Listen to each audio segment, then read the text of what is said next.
Welcome to the Archery Geek Outdoors podcast. I'm your host, Richard, and this is episode 74.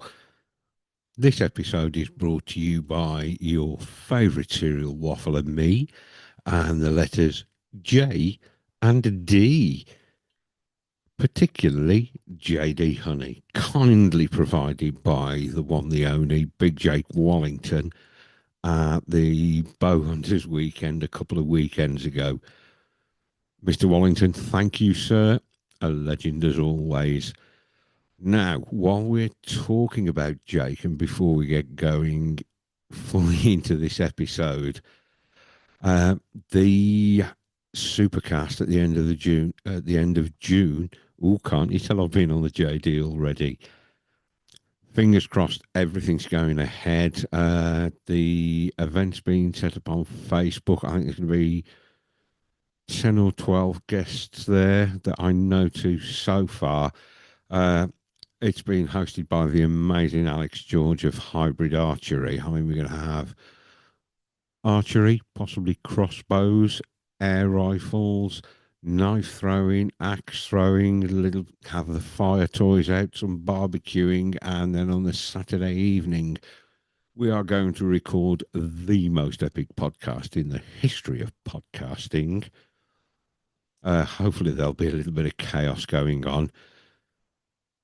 Now, should we invite Jake's better half, the delightful Nurse Kirsty?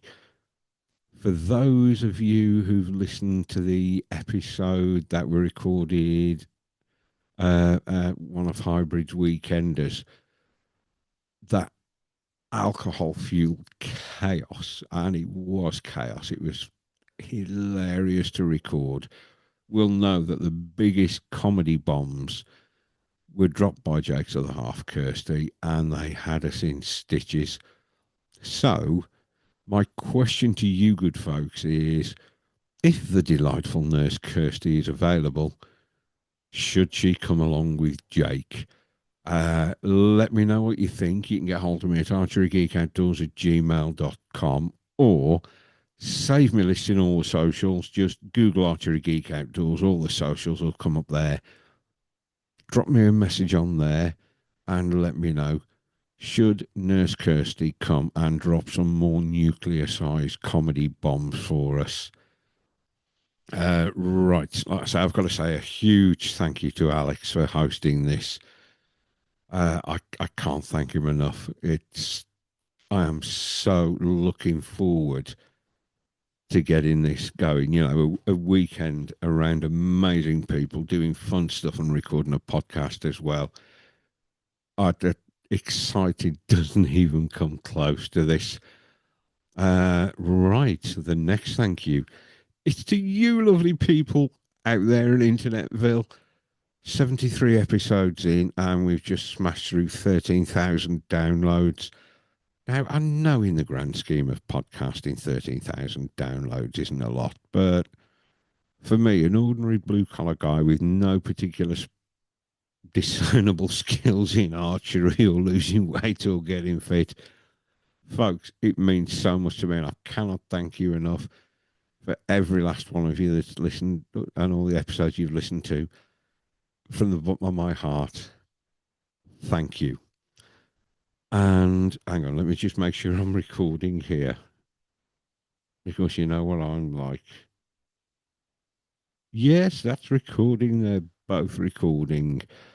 The next thank you I've got to say is to my guest from episode 71, Austin and Courtney Motte of St. Joe River Bows. You'll have to excuse me, folks. I've tried to record this episode over the last few weeks, must be 7 or 8 times, and just not been able to get my flow. And the longer you're away from being in front of the mic and the camera, the harder it gets.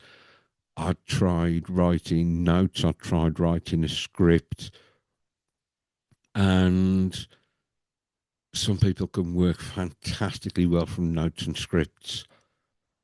I can't. If there's something specific that I need to recall, notes are good for me then.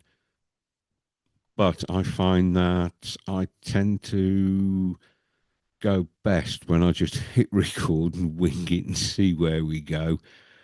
So tonight I thought, sod it, I've got to get this done. I've sat and had a couple of these to build the confidence up, which is unlike me. I'm not normally a drinker, but I thought, you know what, have a couple of little snifter of the JD honey, just for a little Dutch courage, and let's go for it. So I hit the record. Yeah, anyway, back to Austin and Courtney Motte of St. Joe River Bows. They decided to do something for junior flat bow shooters here in Great Britain. They know that juniors are the future of our amazing. Now, how would you describe it? Sport, pastime, hobby, lifestyle, whichever one of those you want to pick. It's something that we all love shooting. We all love the flight of the arrow. But in the States, they do a lot to put him back into the archery community. And they've decided to do the same for our wonderful little country over here. So my friend Joy has several St. Joe bows, and Austin's currently making another one for her because we all know that the correct number of bows to own is X plus one, where X is the number of bows that you currently own. So Austin's building Joy a gorgeous bow, but he messaged her and said, right, we want to do something for the youth archers, youth traditional archers in Great Britain. We're going to make and ship two youth flat bows. Obviously, I'm saying flat bows for the UK listeners. The rest of the world, they're known as long bows. You know, there's a difference between a long bow and an English long bow. Over here, we call them American flat bows. So Joy posted a message on the uh, unofficial NFAS group asking if there was anyone that had got kids that were interested in shooting flat bows. Could they drop her a message? She had a fair few responses, and she picked out uh, a youth boy and a youth girl who are each going to be receiving a St. Joe River bow. And I'm thinking, this puts the UK archery industry to shame, doesn't it? That we've got a company that's 5,000 miles away, not only in a different country, but on a different continent, supporting the archers of tomorrow in this country. I mean, I could well be wrong because while I was shooting compound, I didn't pay a lot of attention to what was going on in the traditional communities in this country and around the world. Don't get me wrong, I loved watching trad archers shoot because it's always fascinated me.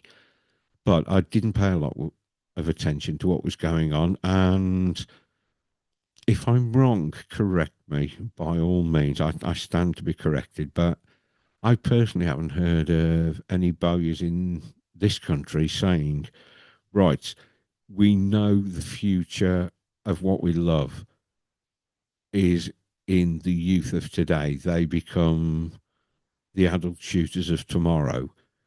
And just saying, right, we're going to make two bows and just give them away. We expect nothing in return. We're not looking for publicity. We don't expect you to wear branded clothing. We don't expect you to put up X amount of social media posts a year. We don't expect you to attend X number of shoots and plug our brand. They just know that if we want to keep our passion alive, the youth of today is where it needs to come from. I mean, NFAS, it's quite an old society. When I say old, I mean it's what 51 years old this year. But the age of the membership is, how do I say it politely, more senior. I mean, God, I'm 54 now. You know what? I really don't feel 54. I keep thinking, when the hell am I going to grow up? I still feel 16, 17 in my head, and my head's never moved on from that age. Oh, I bloody love it. I keep thinking, when am I going to actually start adulting? Anyway, yeah, so I've got to give a huge shout out to Austin and Courtney for their incredible generosity in supporting grassroots youth archery. Oh dear, this could be fun with this JD going. I tell you what, the last time I had this when I was recording, I think I went on to a full blown rant. That's not going to happen tonight, folks. So yeah, huge thanks to Austin and Courtney. I'll put the links to their socials and their company website in the show notes. Just go and check them out and say thank you from Great Britain for what they're doing for us. Like I say, they're expecting nothing back in return. I actually had to get permission from Austin before I could speak about this, and he said, "Look, we're not doing it for publicity. We just want to see archery grow and become stronger, and this is the way we can do it. We can get the younger generation to engage and enjoy longbow shooting." So thank you so much to you both from bottom of my heart. Yeah, it is a magnificent gesture. So cheers to both of you. Right, now I've got that out of the way. Don't, I don't know how long an episode this is going to be. Just see where I go. I'm going to start off looking at my single string bow progression because yes, I'm moving through bows at an alarming rate of knots, and the resources that I have found particularly useful on this journey that I'm on at the moment. And I've got to say, it's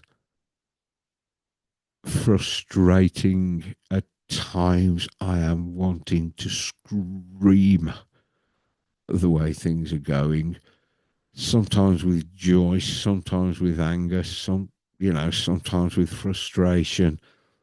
But my God, is it enjoyable? I mean, I thought learning compound was enjoyable, but this, it's much more of the archer.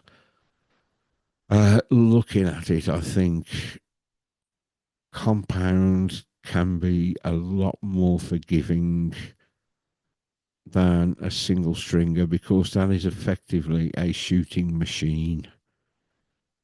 You know, you've got that, that, or that making the bow go off. It's got a consistent draw length, with the classes I was shooting in, I've got sights. You could stick a pin on it, stick your pin on the target. I mean, I'm a distinctly average archer. I've gone through my EFA scores. NFAS is a little bit different. EFA scores, I've been consistently mid pack or just below middle of the pack. So, yeah, I am a distinctly average archer. Maybe that was me down to not putting enough work in or going to too forgiving a bow. I looked at my scores from the EFA Championships, and my best score was shooting the Kuma, which was such a goddamn unforgiving bow that it made you work so hard to shoot it well, but when you did, it rewarded you. And my highest EFA scores were with that. I moved from that to the Prime Black 5, and I could never match a score I put in with the Kuma. Anyway, that's enough about my training wheels. This is looking at my progression through both so far in week 12, I think now, of actually shooting. hadn't had the compound out since December, but I had to wait for various bits and pieces to come because I ordered my riser separate from my limb, separate from my string. So you'll know that I started off with a toe point slither riser, which is a machined aluminium ILF riser paired up with a pair of Ukagobi limbs in £45 and a podium string that when I first took it out of the box, the grip on that felt so nice, felt really comfortable in the hand. But as I was shooting it, hang on, I've better put my glass down here.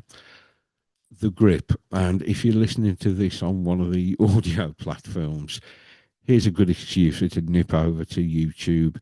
Even if it's only to look at this bit now, just look at the timing on the audio and whiz over to YouTube and have a look. Where your hand sits into the grip, I found that knuckle there, my thumb knuckle on my bow hand, was getting a lot of pressure from the top of the grip and it was becoming a little bit uncomfortable to shoot. I thought about taking some sandpaper to it, which, to be honest, scared the crap out of me. You know, got a new riser and I'm looking at sandpapering down the grips. But the grips on those slithers are, they take the Hoitsutori grips, any of the Hoitsutori grips, and of course Jaeger and Arcor make grips of the Satori as well as Hoyt. So I was contemplating switching, either sanding the grip or switching out grips. But there was just one thing that was niggling away in my brain. I went for the aluminium riser because it will take a rest and a button. And when I was first looking at going trad, I thought, right, the aluminium riser is going to be the more forgiving because in theory it's more tunable. If I want to, I'd contemplated running a springy rest and a push Aki tune on there. But then I'm thinking, well, I'm already shooting an aluminium riser. The rest and the Aki tune, it's not quite trad enough for me. Does that sound ridiculous? And it's not quite trad enough for me. I mean, I said this in the episode with Austin and Courtney that an aluminium riser was pushing it trad wise for me. I mean, I don't care what anybody else shoots. You want to shoot an aluminium riser, you want to shoot buttons, rests, sights. You do you. Shoot what makes you happy. It was, to me, it was a little too close to compound having all, I say, having the rest and either an Aki tune or a button on there. I mean, yes, it makes the bow infinitely more tunable and gives you a wider scope of tune on your arrows. But I wanted to shoot off the shelf. And Jesus, the radius on the shelf of that toe point slither riser. And if you get to my YouTube channel, I did an unboxing and initial overview of it.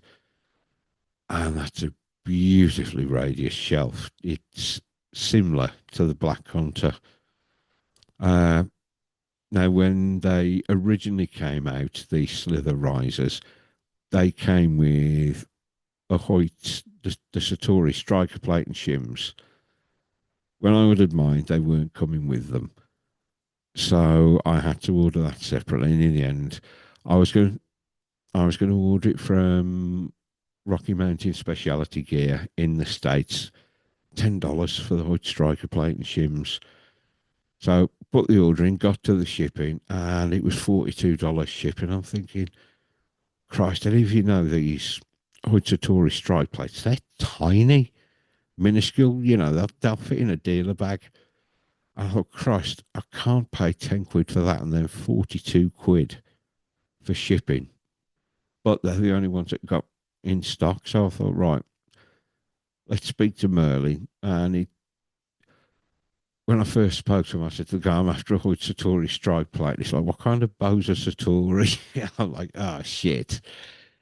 As it was, they initially said, I think it was something like 12 to 16 weeks to get hold of one. I'm thinking, bloody hell, you know, Tom at RMS had got them in stock, and I'm suddenly thinking, well, I'm so bloody impatient. Do I just bite the bullet and pay 42 shipping for something that weighs, what, 10, 15 grams? Then I found a place in Holland, an online shop in Holland that had got them in stock, and they wanted €32 in shipping. And I'm thinking, Christ, what the hell do I do here? Do I just stick a bit of bear hair on the riser and hope? Uh, and then it was really weird.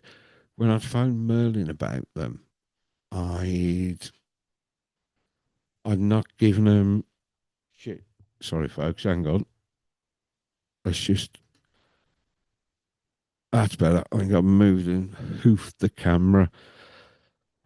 I'd not given him my name. I hadn't given email address or phone number or anything. And suddenly I get an email pop up from Merlin saying, if you're still looking for one of those, we can get one in 7 to 10 days. And I'm like, yep, you know what?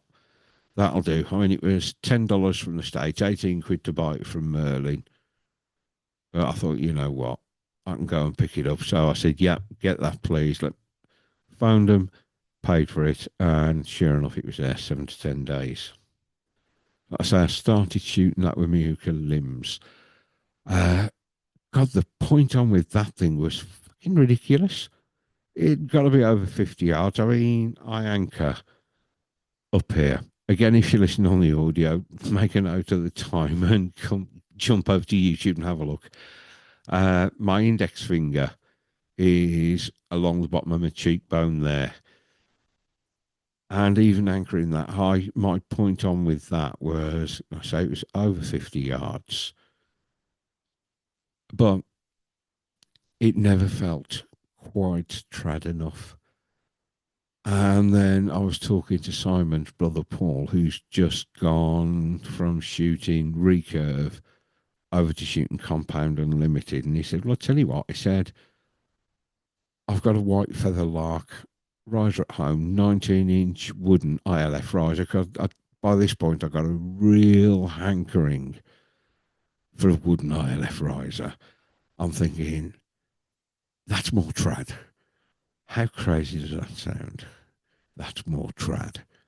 But I'd got a hankering for one of those, and I'd looked at the lark. That was the most expensive one of white feathers. I'd also been looking at the Oak Ridge Shade and Shade V2s, and a couple of the other white feathers. Oh, God. There was a 5 inch star in the areola, the woodpecker. My God, the white feather woodpecker looks stunning. And I'm thinking, well, I've just spunked out 170 quid on this aluminium riser. Do I now go and spunk out another 150 quid on a wooden ILF riser? Of course, I really wanted to shoot wooden riser. And like I say, Paul said, I've got this lark, I'm not shooting it anymore. Try that for as long as you want and have a play with it. So he brought it down to Paget. And this is where I learned about limb pad angles. Now, whether I was naive, dumb, or just, I don't know what, I'd never thought about different manufacturers having different angles that the limbs come off the riser. I mean, how fucking stupid's that? It had never even entered my head, because when I bought the Uka limbs, there was a card came with them that gave you what string material, how many strands, and length of string for each length of bow and poundage and whatever.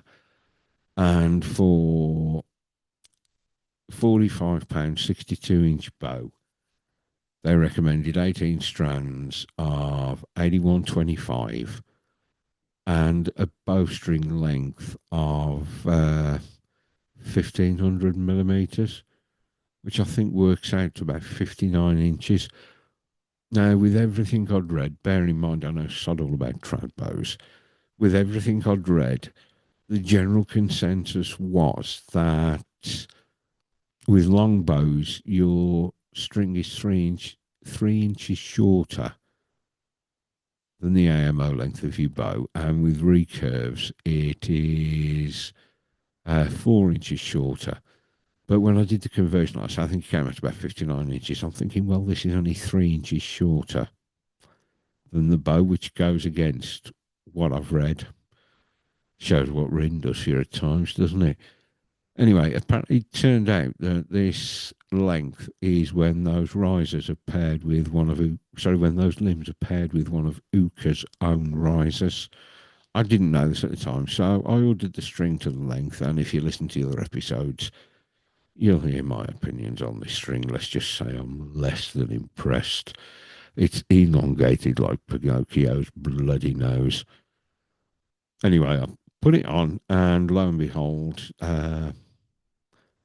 Uka's recommended brace height was 198 millimeters plus minus 10 millimeters, and put the string on, and brace height's 198 millimeters. I mean, it didn't stay that way for long, of course, as this fucking thing just got longer and longer. But I didn't realise at the time what that means. It must mean is that the toe point limb pad angle is the same as Uka's limb pad angle. So when Paul brought the white feather lark to Paget, dropped the limbs on that, put the string on, checked the brace out, and I'm like, the fuck's going on here? This is above 20 millimetres shorter on the brace height. So I messaged Simon, because obviously Simon is my master Yoda of all things traditional. And he said, yeah, that's down to limb pad angle difference. And I'm like, the fuck do you mean, limb pad angle difference? So I hit Google, and it's like, why the hell did I never think of that? So I twisted this string up, and I found, whether it's the same with every string, I don't know. Whether it varies with strand count, material count, length, I don't know. But one twist was giving me about a millimetre. So this thing was twisted down about as far as it could go before it started. You know, when you twist it too much and the whole string takes a twist. I'd, I'd taken it about as far as I could before that started happening, and I was back on my brace height. Oh, yeah. Talking about strings. If you've seen, if you follow me on Instagram, you'll have seen I had a lovely care package sent over from Austin, including some of their Navajo wool pro silencers, and I dropped them into the string on this. And within I didn't know. I knew I saw how you put them in, so I put them in, and they were, Jesus, was that boat quiet with these things in. And I like the idea of the Navajo wool because it's got high lanolin content and doesn't absorb water when it rains, which, I mean, we normally have an abundance of rain over here, although at the moment everybody's panicking because we've had a nice, warm, dry spring so far. I say, hurrah. Uh, anyway, I put them in, and they made it with the brace height right on the lark. It was quiet anyway, but these things, it was just like a boop, boop, as the shot went, you know, really, really quiet. I was so impressed with them. But 3 or 4 weeks in, I'd managed to shoot them to bits.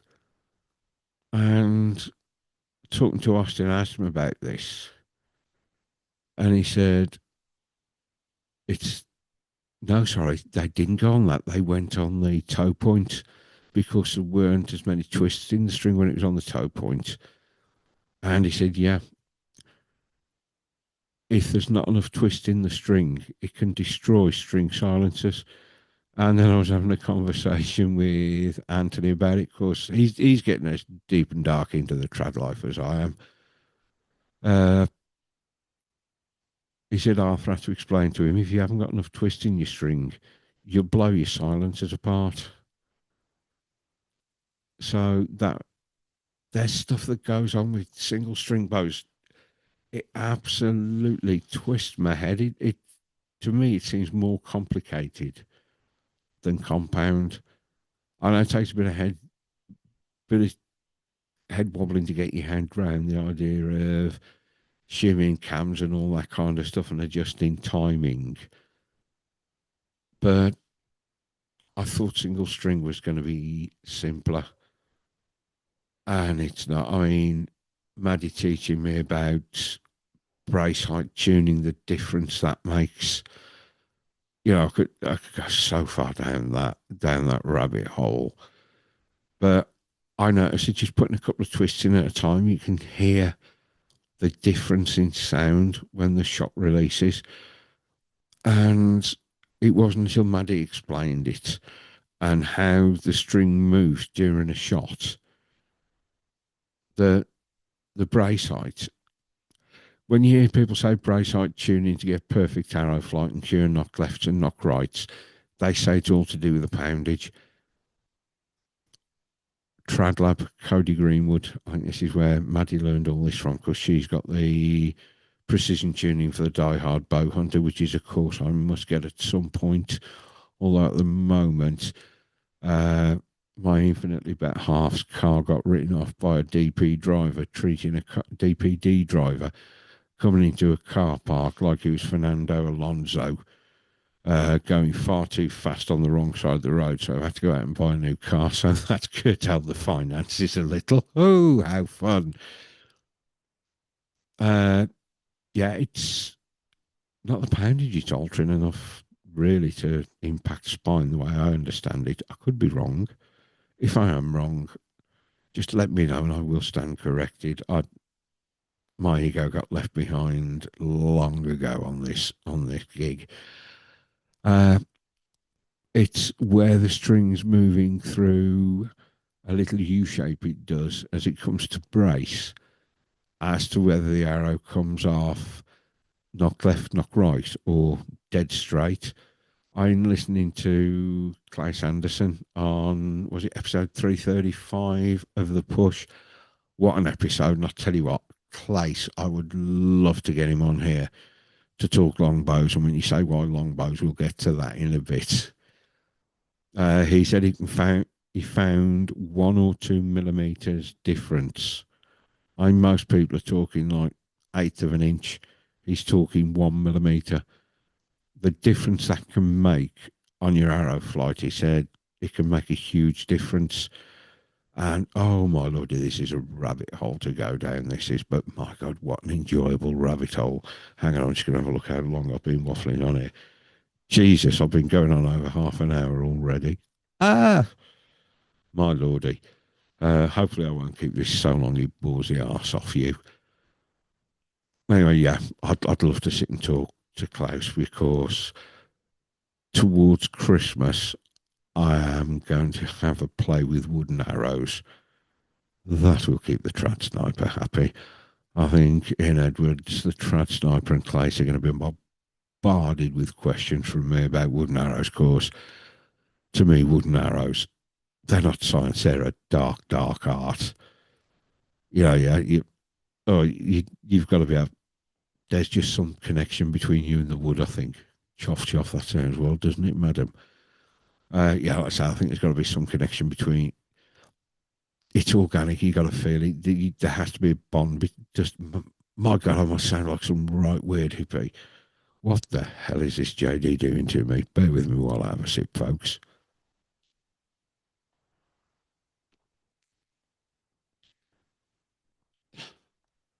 I think there does have to be some kind of bond between you and the wood. You have to know it and understand it, and hopefully at some point I'll get there. Anyway, I've completely lost where I was. Arrow tuning, yeah, resources. One of the best. See, every you look on YouTube, and so many folks are saying if you shoot a 500 spine arrow with anywhere from 200 to 275 up front, you're good with a 45-pound bow. At abs- Right, my experience, I can't say it definitively. My experience, that is absolute freaking bollocks. I tried. I mean, it doesn't take into account. Nobody talks about your arrow length. Nobody talks about how aggressive the bow is, how fast the cast of the bow.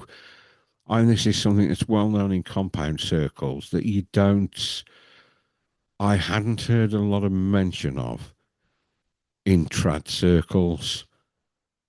People ain't taking into account the cast of the bow, how fast that bow is.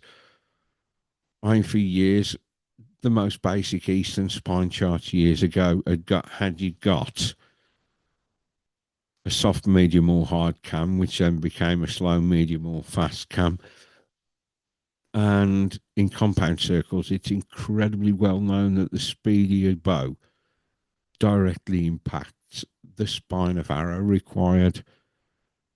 And whether I'd just been listening to a lot of the wrong people. I mean, I have some incredibly knowledgeable people I can talk to for advice who really do know their stuff. But you've got a lot of noise in the background that can occasionally become overwhelming, and you start listening to that. Bad mistake on my part. Like I say, everybody saying, "Oh, so many online saying, oh, 500 spine arrow, yeah, 200 to 225, they'll fly beautiful." Well, I tried a 500 spine arrow that had only got 175 up front. I shot a bear shaft of 15 yards and it was so goddamn weak. It came off so knock left. I mean, this wasn't just me having a questionable release. This thing came off so far knock left, it went about 4 feet right of a 900 mil boss at 15 yards. I see this was something I was trying to do. Oh, here we go. Tangent time. Tangent time. Trying to run before I could walk. And in fairness, Simon and Maddie both kicked my ass about this. I'm 4 or 5 weeks in, and so I'd lent me some 500 spine arrows to use, full length 500 spine arrows, just to get me shooting and getting reps in. And this is what this is where I had to leave ego behind. I'm thinking, I'm doing all right here. I'm going to start bear shaft tuning. And I was chasing my ass round and round in circles. And I messaged Simon and I messaged Maddie saying, my God, what's going on? 1 minute they're showing right, next they're showing weak all the time. And both of them said to me, fuck's sake, Rich, calm down and slow down. You've been shooting a single stringer for 6 weeks, and Maddie said you're trying to tune like Cody Greenwood. For fuck's sake, stop, calm down, slow it down, get some reps, and concentrate on getting a good, clean release, a good, clean, consistent release, because all you're going to do is frustrate the shit out of yourself. Because at this point, and it was said your release is going to be crap. And yeah, it was so ridiculously inconsistent that some shots would be lovely, other shots, I'm still getting. I have a recurring problem, and I think it was to do with the way I was releasing and alignment at the back end. I don't know if you can see it on the camera there. There's a mark where I keep twatting my cheek. And I think what's happening is, right, I don't know if I'm going to be able to do this sat here. If that elbow's not back as I rotate and release, if the elbow's out at the side, my hand's coming off like this, and because I anchor up here, and I've got adorably chubby little cheeks, it's slamming the string into my cheek, bouncing off my cheek, and then going via my nose. And here, I actually made my face bleed on Saturday doing this. And it doesn't seem to happen as much if I forget to transfer to hold elbows here. If I transfer to hold and really suck that scap in, it seems to pull my elbow in, and I'm getting a cleaner release. This is all more for future episodes. This is building how I'm building my shot process. Right. Anyway, back to arrow spine. I came across, like I say, so many online are saying 500 spine arrow with, 200 to 275 up front will be fine. I'm thinking, so what's going wrong for me? Am I really that bad at this? And then I came across the Three Rivers Archery dynamic spine chart. This is so different from all the other spine charts. I used to love Victory Archery spine chart, their online one, but that's changed now, and it's nowhere near as good as it used to be. Because on that you could pick whether you were shooting compound or whether you were shooting a stick bow. Compound you put in the IBO, stick bow you didn't, but you put everything about your arrow in. Well, I jumped on that and he was asking for an IBO speed on a recurve, and I'm thinking, the fuck? I've never seen anybody publish an IBO speed for a recurve bow. I thought it was just compounds that pumped out IBO speeds. Anyway, this Three Rivers spine chart, it comes in center cut or pre-center cut, because as I've learned, that has a big impact on your spine. Center cut can shoot stiff, of course you shoot, or center or past center. You can shoot a stiffer arrow because it's closer to coming out in a straight line. This was in my head as well. If you're cut before center, you get more of the archer's paradox where you're looking that way, the arrow's sitting like that. Is this camera picking that up? It's pointing off to the side.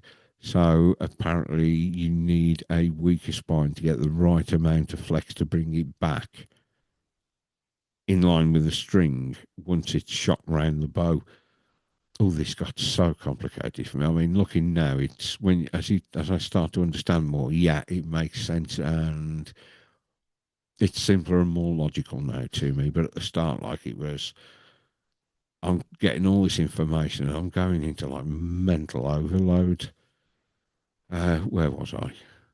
This is the effect of Mr. Jack and it being rather late. I was intending to record this earlier, but I sat here and had about. I was just planning out in my head, just trying to find the flow. Like I say, I like to just hit record and away we go. Let's see where it takes us.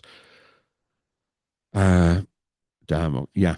So the Three Rivers chart, and as well as cut before centre or two and after centre, it also gives the arrow length and the amount of weight you're running up front. Most of the spine charts, like I say, with the exception of the Victory one that used to be, they're based on, I think it's either like 100 or 125 grain points. And when I looked, it gives you weight on the fingers. So it's important you know the weight on your fingers, how long your arrow is going to be, and then the point weight you're running. And with 200 grain up front on a 32-inch shaft, and I'll tell you why I run like slightly longer shafts than my draw length in a moment. I needed to be in a 350 spine, and I'm thinking, I've never seen any spine chart say that for a 45-pound set just past centre recurve, you're needing a 350 spine arrow. There's all these influencers on YouTube saying 500 spine, 500 spine, maybe even a 600 spine. Well, I tell you what, if my arrow's cut to 27 inches and running like 50 grain a point, maybe I could get away with a 500 or 600 spine off the Ukers. But these things are wicked fast. So, talking to Simon again, like I say, my master Yoda, I can't thank him enough for all the stupid questions he's put up with from me. He was going over to Merlin, and Si's just coming back into it after, well, he's still got horrendous shoulder problems where he's gone from shooting right handed to shooting left handed thumb draw. But it's awesome to see him with a bow in his hand again. I mean, yeah, it gives me so much pleasure to see Simon with a bow in his hand again. God, I'm waffling on and I'm losing the plot here. Shall we try and lose it a little bit more and have another sip of Mr. Jack? Hang on, folks.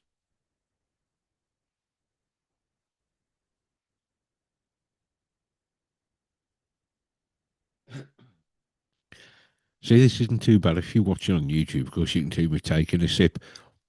If you're listening on one of the audio platforms, all you get is silence. At the audio platform, Spotify has annoyed the shite out of me. I had a look how the podcast was doing the other week. And for episode 73, I'm suddenly missing 50 odd plays. And I'm thinking, all right then, where have they gone? Following day, I get an email from Spotify saying, we're changing the way we do the metrics. I host on Podbean and Spotify. Podbean was where I started, so I'll always host on there.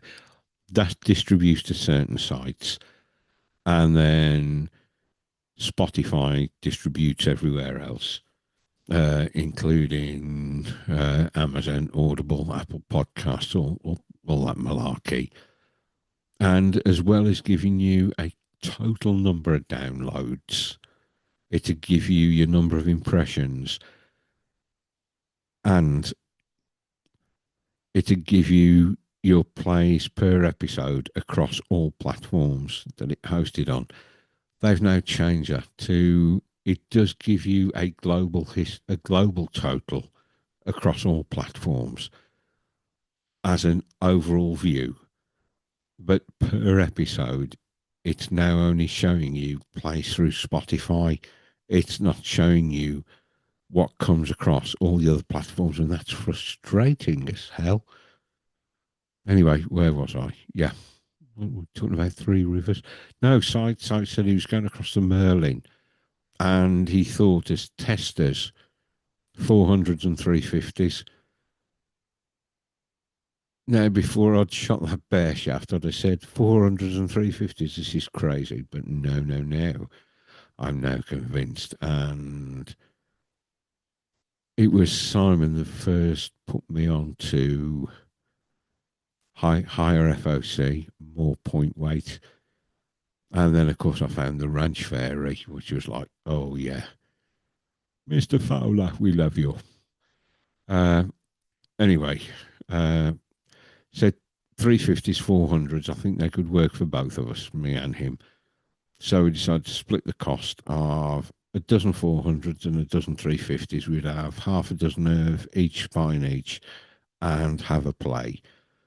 And like I say, I'm trying to bear shaft and I'm getting frustrated and I messaged them both and they both said, Rich, you're trying to run before you can walk. Just chuck some feathers on, get the reps in and concentrate on perfecting your release, which I'm getting there. I'm shooting more clean releases than messy releases now, but there's still a long way to go. So, number one resource, people who actually know what they're talking about. Number two resource is the Three Rivers spine calculator. I mean, according to that, if I want to be shooting a 32-inch arrow with what I've got up front is 275 now, 100 grain brass inserts.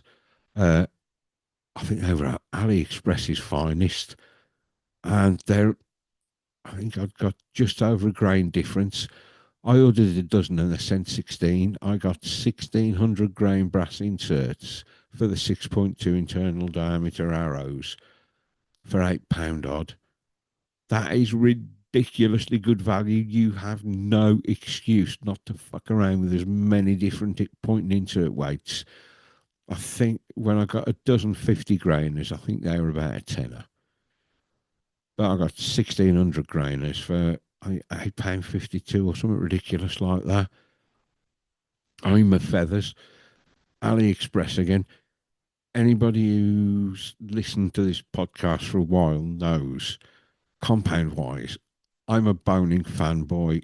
I make no apologies for that. I just love their veins. And if you've looked at Instagram and seen the fletching jobs I've done, uh, as per Simon in the Trad Lab, for 2 inch high profile on a hard helical, on AliExpress, I managed to find some feathers that are cut to the same profile as blazers. I'm like, this is fate. I love my bonings. I have found feathers the size and shape of blazers. So I was like, yep, I'll have 100 of those. That was 12 quid for 100 feathers. The only downside of these is the quills are freaking enormous. They are so deep that you you've got no option but to sand them if you want to take a helical. I mean, me being me, Simon had said to get a good helical, you need to sand them down really well as soon as you can get the quill. And I'm doing this, and I'm going to be bored of sanding quills down. So I thought, I'll tell you what, I'm just going to see what happens because surely you can't make that big a difference. Knobhead I am, aren't I? Oh Jesus! I mean, these quills are a couple of mil thick. They're beefy quills. You know, these quills are so beefy. If you're a vegetarian, you're not allowed to even look at them. Anyway, I tried to stick them on with these thick quills, and you think they'd even bend to the feather? I might have got an offset on them, but I couldn't get a helical where they bend and conform to the arrow. It was ridiculous. But like I say, 100 feathers for the price I paid for them. Absolute ridiculously good value. I've since ordered and got some 2.5 inch shield cut, which are a slightly lower profile, but a little extra length. Although, according to, was it Ranch Fairy and the Rocket Man, Daryl Burnett, uh, the profile, the height of the vein makes a bigger difference to correcting arrow flight than the length. A shorter, higher profile provides more drag, more steering than a 3 inch low profile. So, of course, yeah, I'm running the 4 2 inch blazer style, blazer, blazer clones on a right helical. Uh, I was over at Briar Rose last weekend. Yeah, last weekend. I was over, so not weekend, just gone weekend before. Messaged Rob, said, are you going to be at the woods? Yeah. Can I come and have a shoot round your woods? Because I'd put in around an 18 target round of Paget and broken 250. Uh, it came in at something like about 40, 13, 14 points per arrow average. And fast shooters will understand. For the guys in the States, it's the scoring's different from ASA and IBO. But I was quite pleased with it. But then I thought, well, I know this course now. I know this course.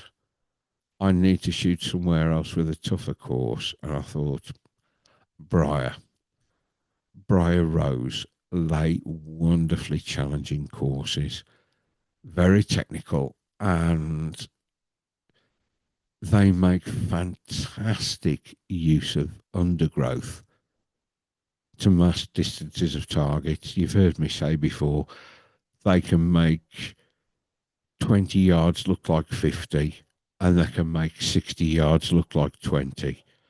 They are master course layers, masters of hiding ground and creating deception in distances. So I said to Rob, any chance if you're going to be down the woods, can I come round and shoot? And he said, yeah. So, of course, they're an MFAS club. I'm an MFAS member. Pay your fiver and go and have a play. So I shot around with Rob and a couple of new archers, and Rob's now shooting carbons.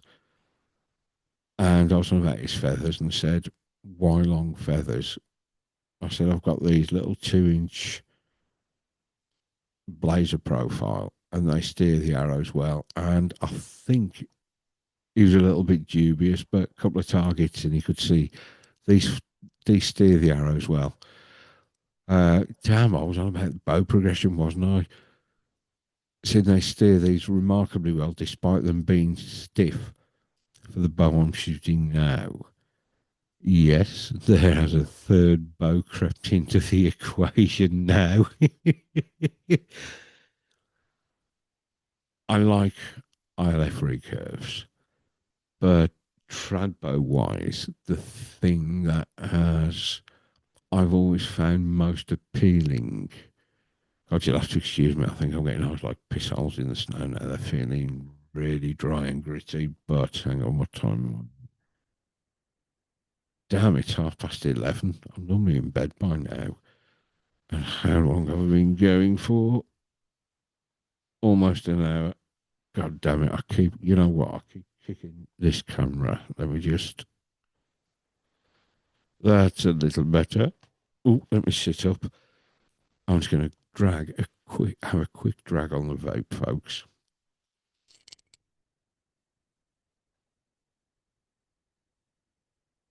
Ha, that's better. Yeah, I think my favourite shape of bow has is the reflex deflex hybrid longbow. There is something so sensual about that shape. And talking to Simon, he said, I've got a Timber Creek cottonmouth here. It's one of the original prototypes. I'll bring it down to Paget. Have a play with it. My recurves, Paul's Lark riser, my toe point riser, coming from a compound, exclusively compound shooting background, I'm used to some weight in my bow hand. And the toe point riser being aluminium and the Lark having either, I think it's G10 or phenolic in it. They're a substantial mass, so they felt nice. And I picked this cottonmouth up when so I brought it down the club, and it's like shit. There's nothing to this. It's like holding a feather, but the grip felt quite nice in the hand. I'll get more onto grips again in a minute, actually. Uh, the grip felt quite nice in my hand. And when I drew it up for the first time, I said, what's this, 30, £35? He said, no, it's £45 bow. The difference in draw, how the draw feels between a recurve with Uka S curve limbs and a reflex deflex, the hybrid longbow, is chalk and cheese. I mean, it's a good few years old now. Excuse me a minute, I've got an itchy ear. This cottonmouth is a good few years old, so it may have lost a couple of pounds. I haven't put it on a scale yet. But it was so smooth to draw. And I tried shooting the 350s out of it. I mean, yes, they're overspined for this because it's either cut to centre or just before centre. I haven't put calipers on it and measured it yet. Whereas the recurves are just past centre, so the centre of the arrow's at centre shot. Obviously, this is going to need a weaker arrow, but I'm still doing all right with this. When my alignment's right and I get a good clean release, they're going where I want to. How did I get back here? Oh, yeah, we were discussing bows, weren't we? Yeah, like I say, I took this over to Briar Rose, and what did I come up? We shot 18 targets, and like I say, there is no way on God's green earth you can describe Briar Rose as an easy course. It's a technically challenging course and very hard to judge a lot of the distances. because, like I say, they are masters of deception when it comes to distance. They are incredible course layers. And I found shooting there, we shot the first 18, and I'm thinking, Christ, I'm going to really embarrass myself here. So it's working the mental side of the shot first and foremost, and I'll get more onto that in a minute. Hang on, let me just, I'm getting a little dry. JD is probably not the best thing for a dry throat, is it? Bear with me, folks.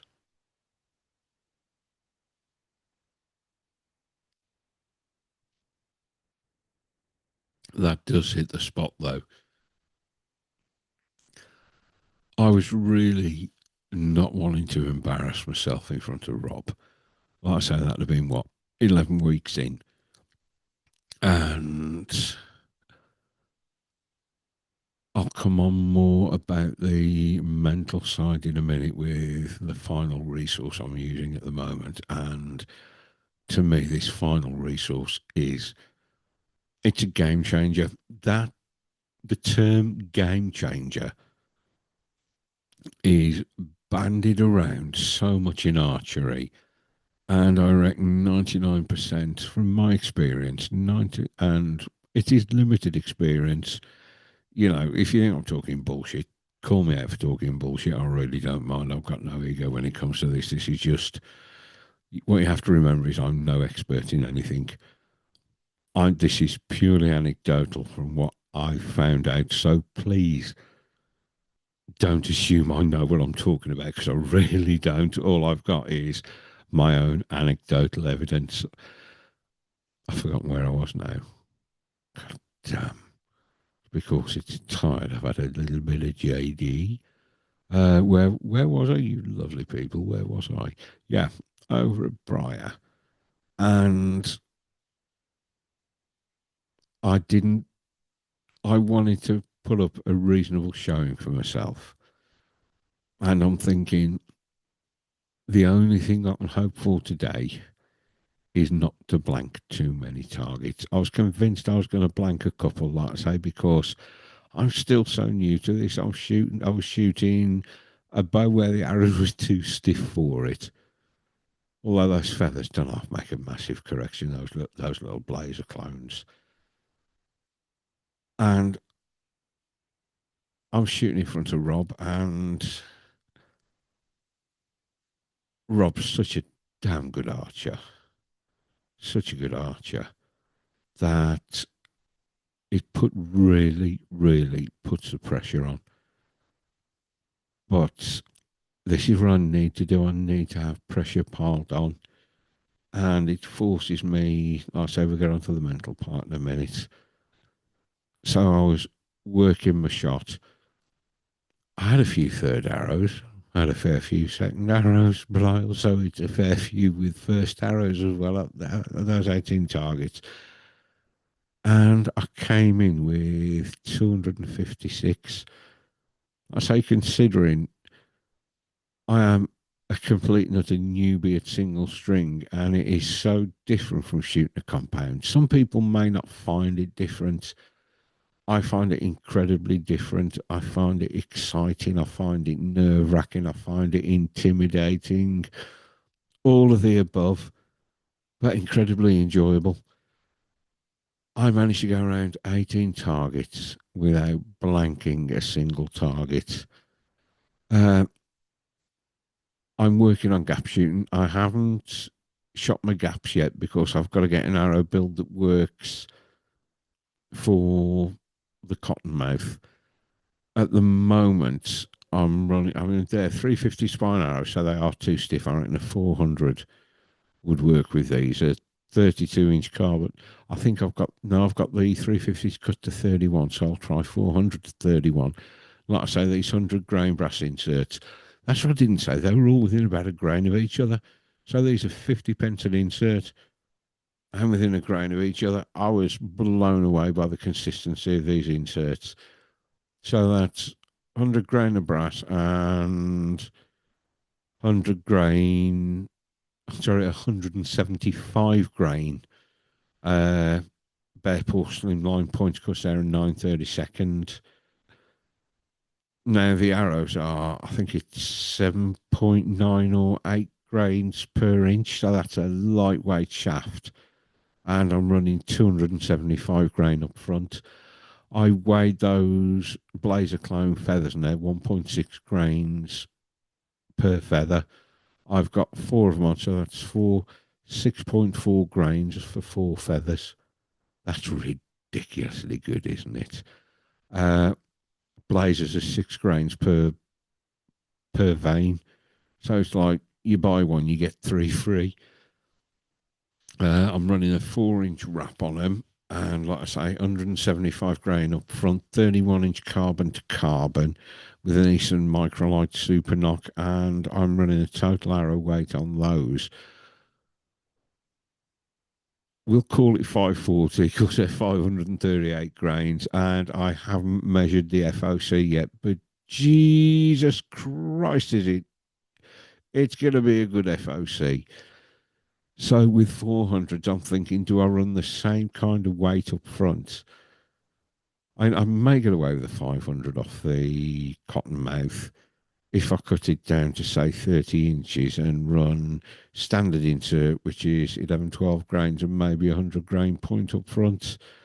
I don't know, but I am liking that heavier point weight. It just seems to correct the arrow more, and I get really nice flight, even with those tiny little veins on the back end.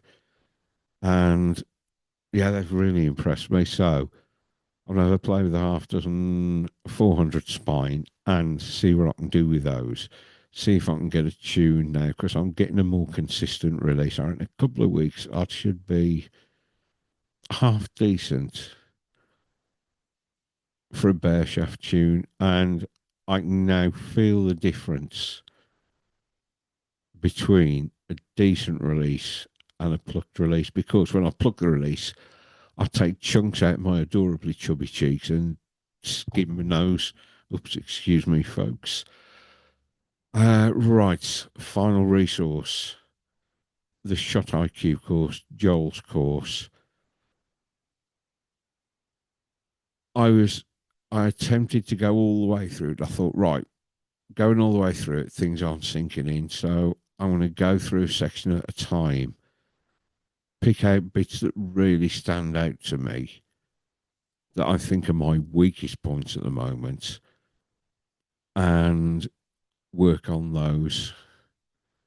And then I'll get the next weakest part and work on that, and the next weakest part and work on that until I've built a solid process. I just realised I've been sat here waffling. I'm looking away in the corner of the room. I haven't been looking at you lovely folks out there, have I? When I was over at Briar Rose, I said something about the course, and Rob said to me, he said, "You're becoming a bit of a Joel fanboy, aren't you?" I said, "Becoming." I said I was a Joel fanboy from the first time I saw him when he was on the talking to Brian Call on the Gritty Bowman podcast. It wasn't just his background he'd got; it was what he was saying resonated. That everybody else before Joel had tried to use physical fixes for shot anticipation or target panic. And people would say, yeah, I did this method, I did Dudley's method, I did Groove's method, I did this method, that method, the other method, and it went away. But then it came back. Or I switched release to get me over my target panic, but then it came back. So now as a compound shooter, they'll keep 2 or 3 releases in them when target panic rears its ugly head. They switch release. Guess what? Switching release just makes you think about your execution because you got a different release in your hand. And when that brain's relearn that release, it goes straight back to lazy bracing for impact. It's just human nature. Uh, Joel was the first person that I'd come across that put forward a mental solution to a mental problem. And the number of people prior to that, it's here, oh, blank bailing, that cures your target panic. Well, there's no fucking target there. Of course, it's going to cure your target panic. But then you hear folks say, I mastered my shot on a blank bail, put a target in front of me, and bam, the target panic was back. Well, guess what? That's because there's a fucking target there. Uh-huh. That's not rocket science, is it? No. Right. Yeah, so I'd been a huge, I mean, when I recorded with him, I'd been a huge fan of his work for a long time. And going through this course, it is building my mental game. And at the moment, to me, that is more important than physical game, because everything is controlled by the brain. It's no good having building this perfect physical shot cycle, or in my eyes, it's not. I know there are people that disagree with me, but they tend to come from high pressure military backgrounds. So they've kind of done this shit all their lives and they know what they're doing with it, because they've been in the ultimate high stress situations, shooting lots of things. But to those of us mere mortals who haven't, to me, building my mental game is more important than my physical game. Get that right first, because it's no good working on a strong physical game in the comfort of your own backyard, when as soon as you go into a high pressure situation, and this used to happen to me terribly with my compound, I last for dots I shot. Poor old Ridgie thought I got Parkinson's or something. When I finally calmed down on the sixth target and said, oh, that's better, I've stopped shaking now. And he looked, he said, I thought the shake was just part of your shot cycle. Yeah, I say, it's not going to have this perfect physical game in your backyard in a low stress environment where there are no external factors pushing you and taking you out of that comfort zone. When as soon as you put you in a high pressure situation, you don't realise your mental game's fallen to pieces. All you're aware of is you're shaking, you're punching, you're not getting to full draw. So for me, building the strong mental game is my number one priority. And like I said, talking to Clace the other day, he said he's been a student of Joel's for years and he's always working on building a much stronger mental game. And I tell you what, for $250, you're going to get so bored of me banging on about how good this course is. But this is a game changer. Like I say, 99% of what they call game changers in the archery industry, they're really not. And then, 500 quid arrows, they're not going to make you a better shooter. A $2,000 bow, not going to make you a better shooter. You put the shittiest bow out there, I don't know who to shoot, and it'll stick arrows through the same hole, end after end after end.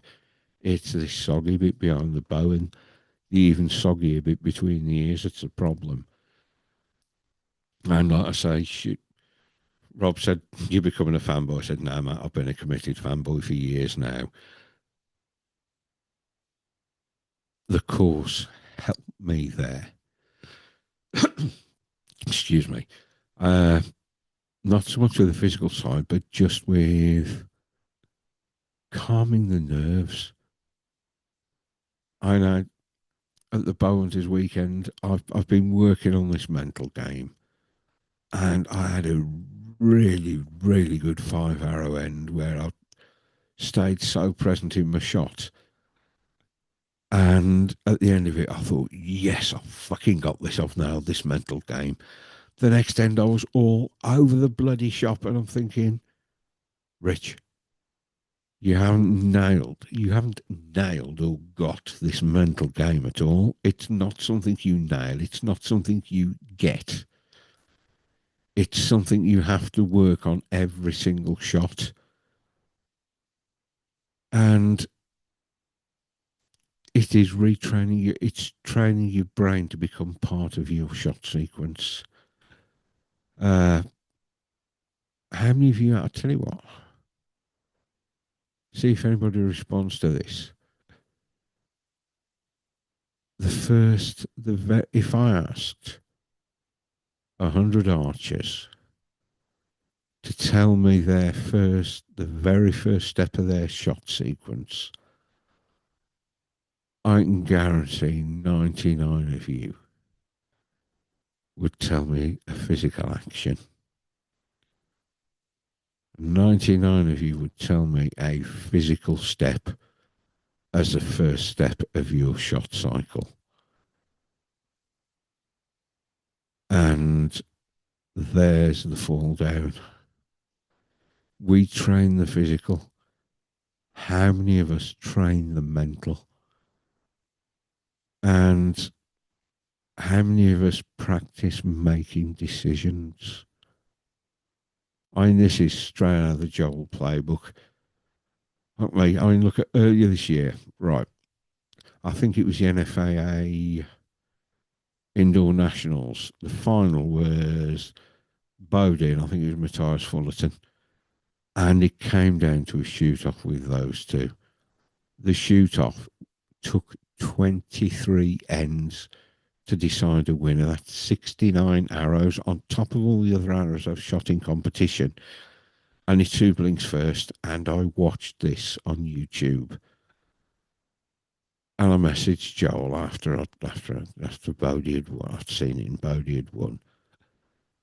And I said, what really struck me about that was it was flawless shooting from both, but the deeper they went into it, you could see the tension levels building in Matthias. I'm sure it was Matthias Fullerton. If I'm wrong, just somebody correct me, will you? But whoever it was, Bodie and the guy was shooting against, where they were shooting, it was a lesson in precision archery. But when you watch Bodie shoot, between his shots, he was talking round, turning round, talking to his dad, smiling, laughing. And I said to Joel, that was a masterclass. I said, but I noticed the difference between the two of them. Matthias was getting, you could see his tension building. And Bodie he was just so relaxed. It was like he was having a practice session in the garden, laughing and smiling. And Joel said he's a very, very difficult young man to beat when he's in that mindset. And that's a mindset because he really owns that mental game. He knows it's the brain that does everything. Your muscles are controlled by your brain. If that ain't right, the muscles aren't going to be right. And like I say, you're like probably get bored shitless of hearing me banging on about this training method. But like I say, I bet if I asked 100 of you, run me through your shot sequence, 99 of you, the first thing you do is a physical action. You need to prime the brain before the physical goes. And like I say, I thought, I've got this, and then shot like shit and thought, Rich, you really haven't got this. That was a pivotal moment. That was a moment of understanding for me that, oh God, I've had all phrases. You can't, like I say, it's not like muscle memory. It's a decision. And how many of us practice making decisions? Honestly, if you're struggling, I would say get the Shot IQ course. And yeah, I'll admit I'm a freaking fanboy, but the more I'm progressing with this, and I'm having to work really, really bloody hard at it because I've had 10 years of thinking it's all physical. But when I'm learning to break it down, who was it, was talking about it? It's like an app. I can't remember if it was Tom Clump Senior or Matt Yacker. One of them said it's like, I think it was Tom, these things we've got to like an app and you have to reprogram the app. Well, if you think the brain's like an app, you've got to reprogram the brain. So the first thing you engage is the brain in your shot, and it's retraining yourself. I'd shot, I shot for 10 years thinking it's all physical. I mean, Steve Ellison said to me, it's 10% physical, 90% mental. I finally understand what that means now. And this is something I'm working really, really hard on. Uh, how many people go out and spend 300, 350 quid on a release to try and improve the shooting? 250 is a lifetime course. The course is constantly updated. I know this sounds like an ad for this, but it's not. It's something I passionately, passionately believe in that's making a difference with me. And if you'd have said that when I shot there, I was 10 weeks in, that 10 weeks into a single string journey, I could go to Briar Rose's course, shoot half that course and not blank a target, I'd have laughed at you and told you were fucking delusional. I really would have. I have bad shots where I don't get it right, but I know what I've done wrong there, and that kicks that determination up to do it right next time. And you look at the price of arrows now, a dozen arrows costs more than a course. That's ridiculous, isn't it? You have something that lasts a lifetime, and if you've got a question or you're struggling and you reach out, it's not a bot that answers you. It's not somebody in a call center. It's Joel, the guy that wrote the course, that answers your questions. You know, this is the biggest game changer for me. That developing my mental game, and it's something I've got to keep working on and working harder on. And like I say, at the moment, my priority, yeah, I need to get the physical stuff right, but without the without the mental game being right, the physical game's never going to be right. So I'm keep working on that. And the final resource, right? I'm going to say the push, but not just the push as a whole. The podcast is fantastic. There's some brilliant guests on there, but that original film that Matt did, that 2.5 hour film, I swear my missus thinks I've got a fucking crush on Matt Zernzak. I've watched that video so many times now. Any chance I get, I'll go back to it and watch a bit more of it and a bit more of it and a bit more of it. Because the way that's done breaks it down in a way that my brain can handle. It makes it nice and simple for idiot boy here. So I'm just going to have a look. How long have I been going? Oh, nearly an hour and a half. That's quite a long time for me on me, Todd. You know what? I keep kicking this fucking tripod. Uh, right, we've got. There's so much more I need to say, but I am getting absolutely exhausted now. Like I say, I'm normally in bed before this time. So I think I'm going to love you and leave you, you beautiful, awesome, amazing people. Uh, right, when this lands, folks, share the link, please. Let's try and grow this. Wherever you consume it on the audio platforms, drop a review, please. I'm going to ask you to drop a review. It helps the algorithm, helps it get out there. And guess what? It's completely free of charge. It doesn't cost you a goddamn penny, not one single iota. Share the link. Leave a review. Yeah, that's good. I think that's enough of me waffling on anyway. I think I've been pretty much all around the reek in here, haven't I? I've gone off on some really weird random tangents, lost my train of thought. Damn, it's amazing what JD Honey does. Yeah, babies. Right, you know what? I'm going to turn myself around. So I've sunk down in this chair, something chronic here. I'm sure I started nearly a foot higher and now I'm bouncing my mouth off the mic. Just going to turn these round ready. Let me just get on here so I can stop the recording. Right, Archery Geek Outdoors at gmail.com. Just Google Archery Geek Outdoors to find me on the socials. Any questions, comments, thoughts, want to tell me I'm a wanker, I don't know what I'm talking about? Feel free, because I am, and no, I don't know what I'm talking about. Guys, it's been such a pleasure as always. I really have got to endeavour not to leave it so long between episodes next time. Yeah, whatever you shoot, just enjoy yourself. Get out there, stay safe, shoot straight. Good night, all.